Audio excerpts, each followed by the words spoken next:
నీ కొడుకు నిన్ను ఆస్తిని అడుగుతాడు, నీ కొడుకుని నువ్వు సంపాదించమని అడుగుతావు. ఒక ప్రియురాలు ఏదో కొనిపెట్టమంటుంది ప్రియుడును. స్నేహితులైతే రారా, లైఫ్ చాలా చిన్నదిరా, ఎంజాయ్ చేద్దాం రారా అని అడుగుతుంటారు. ఉపాధ్యాయులైతే బాగా చదువుకోండి అని అడుగుతారు. అపవాదైతే మోసే శరీరాన్ని అడిగినట్లు పాపానికి నీ శరీరాన్ని అడుగుతుంది. అయితే దేవుడు మనలను ఏమడుగుతున్నాడు? ద్వితీయోపదేశకాండం 10వ అధ్యాయం 13వ వచనం, నీ మేలు మేరకు నేను చెబుతున్న కట్టడలను అనుసరించి నడుచుకుంటావని మాట నాకివ్వు.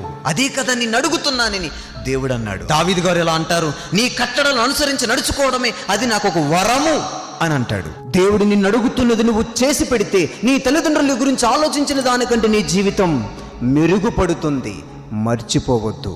ఎన్ని చేస్తే ఏంటి, ఎన్ని సంపాదించుకుంటే ఏంటి, మనిషికి నీతి లేకపోతే ఆ నీతినిస్తుంది. దేవుడు చెప్పినది నువ్వు చేస్తే, దేవుడు అడుగుతున్నది నీవు ఇస్తే, అదే ఆయన